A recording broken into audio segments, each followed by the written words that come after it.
A pensão alimentícia é um direito dos filhos, irmão ou idoso que não tenham condições de se sustentar. É levado em conta a necessidade de quem pede e a capacidade de quem vai pagar. Infelizmente, muita gente tenta driblar a lei, mas a justiça está de olho, inclusive na internet, onde muitas pessoas expõem e ostentam a vida social e financeira. Isso pode servir como base para estipular o valor da pensão. Esta mulher foi casada por 21 anos e, desde que se separou há 18 anos, vem enfrentando uma batalha judicial para manter a pensão alimentícia. O ex-marido é servidor público e, apesar de ter um salário de mais de R$30 mil, tenta tirar a pensão dela e das duas filhas, alegando incapacidade financeira. Para impedir, ela apresentou todo tipo de prova que foi considerada pela Justiça, até fotos postadas nas redes sociais que mostram o estilo de vida do ex-marido. Tive que provar, solicitar às advogadas que entrassem na Receita Federal, no oficializar o Banco Central.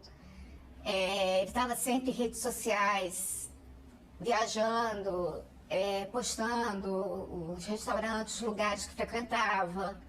E por meio disso é que consegui provar a pensão alimentícia para as filhas. Há algum tempo, o estilo de vida e a ostentação com viagens, restaurantes e bens de luxo nas redes sociais também vêm sendo considerados pela Justiça como provas para determinar ou até estipular o valor da pensão alimentícia. Isso porque a pobreza alegada pelo genitor não condiz com a vida que leva e que faz questão de mostrar. Quanto mais dado a gente tiver, quanto mais prova a gente tiver do padrão de vida da pessoa que vai pagar essa pensão e que está se negando a pagar, nós estamos falando aí de um litígio, né? É melhor. Mas se não tiver nada disso e tiver uma rede social que mostre ostentação, essa teoria da aparência absurda, a pessoa indo para a Europa, viajando, fazendo, o juiz vai considerar isso e vai arbitrar em cima disso, mesmo que essa pessoa não tenha outras provas do que ela está ganhando. Porque quem é que está pagando isso? A responsabilidade de ajudar na subsistência de uma pessoa da família incapaz de prover seu próprio sustento se estende aos familiares, como avós e tios. O não pagamento é punível por prisão, multa ou penhora de bens.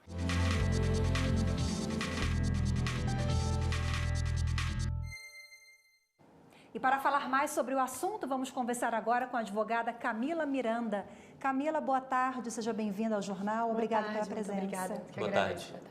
Bom, como vimos na reportagem, nessa questão da ostentação, sobretudo em tempos de tecnologia e redes sociais, é um critério para fixação de pensão alimentícia? Sim. Quando o alimentante ele expõe nas redes sociais uma condição de vida, sinais de riqueza muito grandes, e a pensão alimentícia que ele paga ao alimentado, né, ao seu filho, é muito inferior, tudo isso serve como prova para que o judiciário saiba que esse pai ele tem outras rendas e que ele poderia sim pagar um valor a título de pensão alimentícia maior, para que o filho pudesse desfrutar da mesma condição de vida desse pai, já que esse é um direito dele. O que vale ali na hora de buscar as redes sociais e tentar entender que o padrão de vida do pai, que, por exemplo, não está pagando a pensão alimentícia naquele momento, aumentou? Vale foto, vale vídeo? Como buscar isso? Fotos e vídeos que são postadas por esse pai ou mãe, né, que é importante frisar que também às vezes a mãe é que paga essa pensão alimentícia, tanto postadas por ele quanto marcadas por conhecidos, são de suma importância, porque demonstram que ele tem essa condição, né? Outra coisa muito importante é uma decisão recente do STF, onde ele entendeu como uma prova lícita quando um dos interlocutores grava a conversa. Então, uma conversa gravada entre a mãe e o pai, ela pode ser utilizada no judiciário como prova de que esse pai ou essa mãe tem condição, sim, de pagar, que possui uma renda maior, etc. Isso é um avanço gigantesco no direito das famílias, já que é uma área do direito que a gente tem muita dificuldade de ter acesso a esse acervo probatório, né? Já que são provas muito minuciosas, muito detalhistas, secretas, às vezes, porque a vida familiar é muito íntima. Então, essa foi uma decisão muito importante. Doutora Camila, o padrão de vida dessa criança, desse pai que está viajando para a Europa, ou a mãe, enfim, o padrão de vida é levado em consideração também, já que a criança, em tese, deveria seguir a mesma linha, né? De passeios, de acesso. Sim, exatamente. Então, justamente por isso que as redes sociais têm sido muito importantes, porque nessa época de empregos informais ou de rendas extras, como, por exemplo, aluguéis ou outras fontes de renda, que esse pai ele não demonstra, ele não fala para o juiz, ou até às vezes ele mente que não tem essa renda, fica muito importante para nós, advogados, ter acesso a essas viagens, a esses bares e restaurantes, festas com ingresso ingressos caros, roupas de grife, né? Tudo isso é muito importante para a gente demonstrar que, na verdade, o padrão de vida é outro, né? A teoria da aparência tem sido muito utilizada nesse ponto.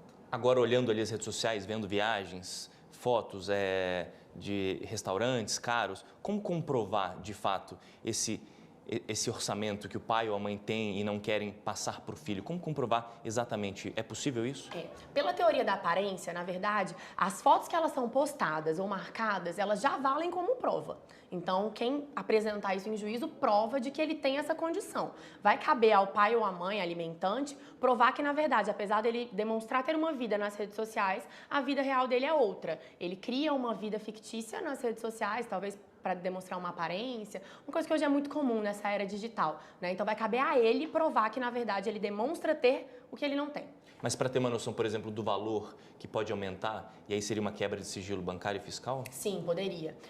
As redes sociais, elas também são grandes aliadas nisso, porque leva o juiz a autorizar a quebra de sigilo bancário, a quebra de sigilo fiscal, porque demonstra que, na verdade, ele tem uma condição, e a gente vai descobrir de onde é, né? O imposto de renda declarado, às vezes ele declara outros imóveis, né, que recebem como aluguel, então tudo isso é extremamente importante. Doutora Camila, vamos falar um pouquinho sobre as sanções para quem deve a pensão alimentícia. A prisão é a única prisão civil que cabe no país, é para esse devedor, e a partir de um dia já cabe a prisão, Isso, de um dia de exatamente. atraso. Após um dia de atraso do pagamento da pensão alimentícia integral, que é importante frisar também, porque tem pais que parcelam, que paga metade, depois vai Isso querer pode? pagar a outra metade, pode. A pensão alimentícia ela só é quitada quando é pago o valor integral, o valor que foi estabelecido pelo juiz, né? E após um dia de atraso nesse pagamento, já é possível pedir a prisão desse devedor, né? Dentre outras medidas que são cabíveis também. A prisão a gente pode pedir o pagamento dos últimos 3 meses. Então, os últimos 3 meses e as parcelas que forem vencendo no decorrer do processo, a gente pede prisão do devedor. Agora, até os últimos 2 anos, a gente também pode pedir, só que a gente vai pedir por outro rito, que é o rito da expropriação, que a gente pede a penhora, pede o protesto do nome desse devedor, né? Vai para os créditos bancários, etc. Então, isso é muito importante, porque impede que ele faça empréstimos, que ele tenha acesso a algumas vantagens, porque ele passa a ser devedor nacionalmente. E o rito de penhora é mais rápido também, né, para esses casos? Sim, todo rito de alimentos, ele é um rito especial. Então, tanto no momento da concessão dos alimentos, quanto da revisão, quanto do cumprimento dessa sentença ou decisão de pagamento de alimentos. Ok, doutora Camila Miranda, mais uma vez, obrigada pela presença, boa tarde. Obrigada, muito Obrigado, obrigada. boa tarde. Boa tarde a todos.